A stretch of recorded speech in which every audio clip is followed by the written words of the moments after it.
too many Indians are in Canada, and I want you to go back. Do you realize you smell like absolute shit? You wear deodorant? Yeah. You shower? Family is from India. You have no respect.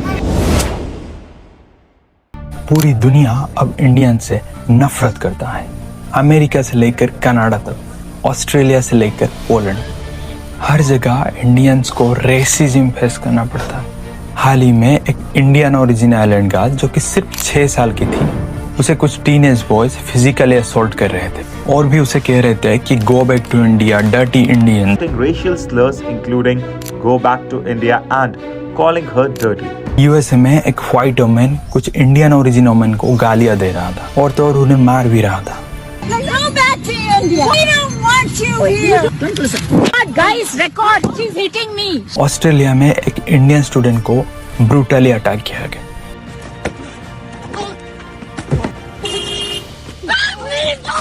उसकी wife help के लिए चिल्लाती रही, unfortunately कोई नहीं आया help करने। अब आप सोच रहे होंगे क्या ये सारी हेट बस रेसिज्म है? क्या फॉरेनर्स बिना वजह इंडियन से नफरत करते हैं? बिल्कुल भी नहीं। कहानी थोड़ी और कॉम्प्लिकेटेड है, क्योंकि कुछ केसेस में हम खुद ही अपनी इमेज खराब करने में कोई कसर नहीं छोड़ते और बाद में पूरा ब्लेम रेसिज्म को दे देते हैं। इसलिए आज मैं 5 ऐसा रीजंस बताऊंगा जिनसे फॉरेनर्स का इंडियंस के लिए रेस्पेक्ट कम और हेट ज्यादा बढ़ रहा है।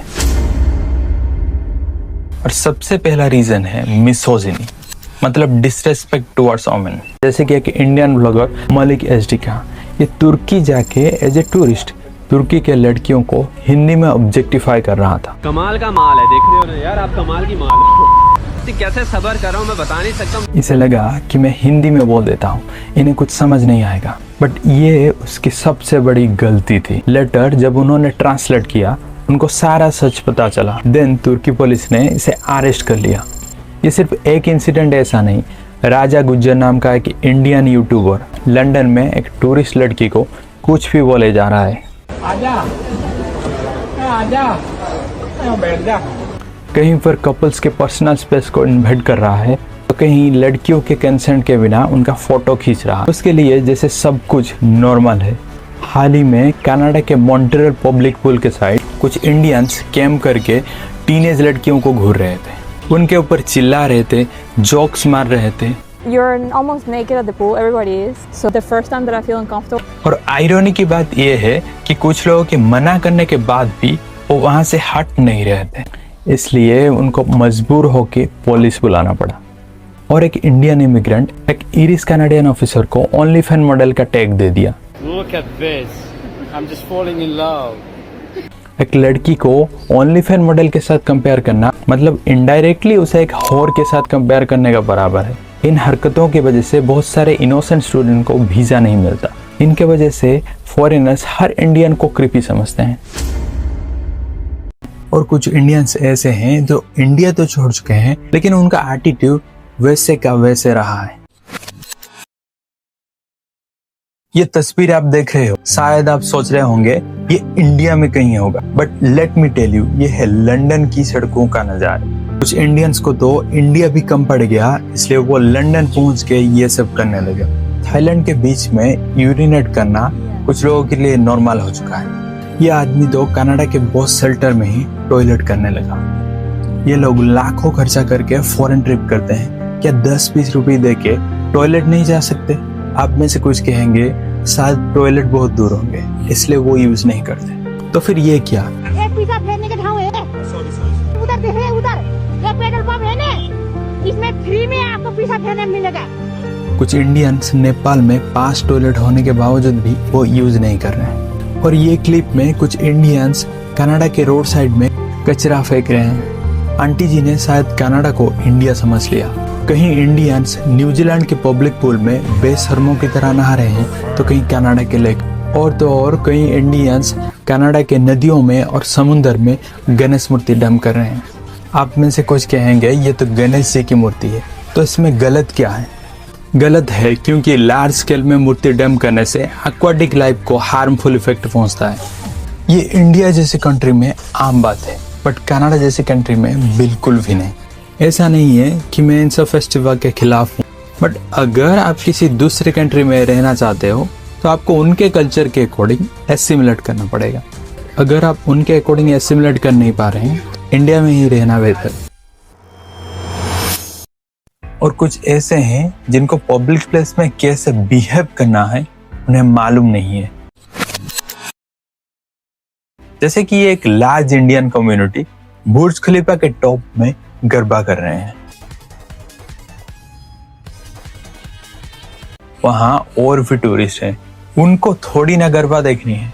आखिर में बुर्ज खलीफा घूमने के लिए होता है, थोड़ी ना नाचने के लिए। सिमिलरली ऑस्ट्रिया में एक 43 लोगों का Indian community Austrian street musician को फोर्स करती है गरबा सॉन्ग बजाने के लिए, वो भी उनके मना करने के बाद भी। मतलब आप समझ सकते हैं कैसे कैसे लोग एब्रॉड ट्रैवल करते हैं। कुछ लोग कहेंगे ये तो हमारी कल्चर को रिप्रेजेंट कर रहे हैं, तो इसमें गलत क्या है? But let me ask you son, क्या आप इंडिया के पब्लिक प्लेस में ऐसे हरकतें करते हो, स्पेशली टूरिस्ट स्पॉट में? अगर नहीं तो क्यों ये सब हरकतें किसी फॉरेन कंट्री में करते हो? कनाडा में एक इंडियन कम्युनिटी रोड पे नच रहे हैं। अगर आपको नचना है तो कहीं फेस्टिवल में जाके नाचो, क्लब में जाके नाचो, थोड़ी ना रोड पे। और ये देखो इंडियंस दिवाली मना रहे हैं, वो भी रोड ब्लॉक करके। और कुछ लोग ऐसे हैं जिनके लिए चोरी करना कोई बड़ी बात नहीं है। यह है अनाया अलवानी।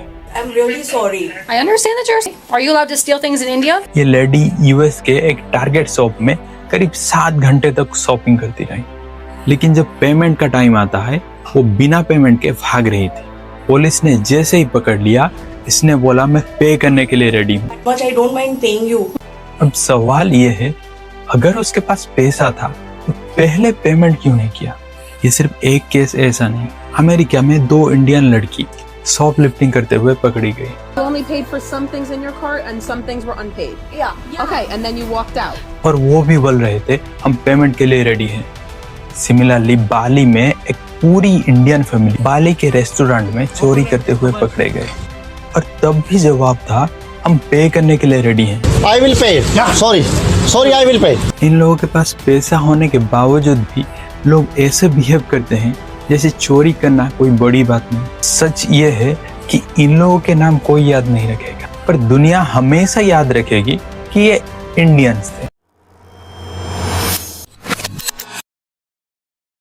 YouTube पे इंडियन कॉल सेंटर स्कैम लिखो और आपको हजारों ऐसे वीडियोस मिल जाएंगे जहां पर फॉरेनर्स इंडियन स्कैमर्स को एक्सपोज कर रहे हैं। हर साल इंडिया के अलग अलग सिटीज में फ्रॉड कॉल सेंटर्स पकड़े जाते हैं। ये लोग अमेजोन, माइक्रोसॉफ्ट और बैंक के नाम पर लोगों से बात करते हैं और कुछ टेक्निकल इशू बताकर लोगों से पैसा लूट लेते हैं। और आप ही बताओ, अगर आपका सालों तक मेहनत किया हुआ पैसा अगर कोई 2-3 सेकंड में लूट ले तो आपको कैसा फील हो रहा होगा? इसलिए मैक्सिमम फॉरेनर्स इंडियंस को स्कैमर समझते हैं और उन्हें ब्लेम भी करते हैं। एज एन इंडियन, आप जब भी किसी दूसरे कंट्री को ट्रैवल करते हो, एज ए टूरिस्ट और एज एन इमिग्रेंट, आप इंडिया को ही रिप्रेजेंट करते हो। उस वक्त कोई भी इंडियन अगर बुरा भला हरकत करता है, वो सारे इंडियंस को ब्लेम करते हैं। वो सारे इंडियंस को एक ही नजर में देखते हैं और ट्रीट भी वैसे ही करते हैं, और ये है उसका नतीजा।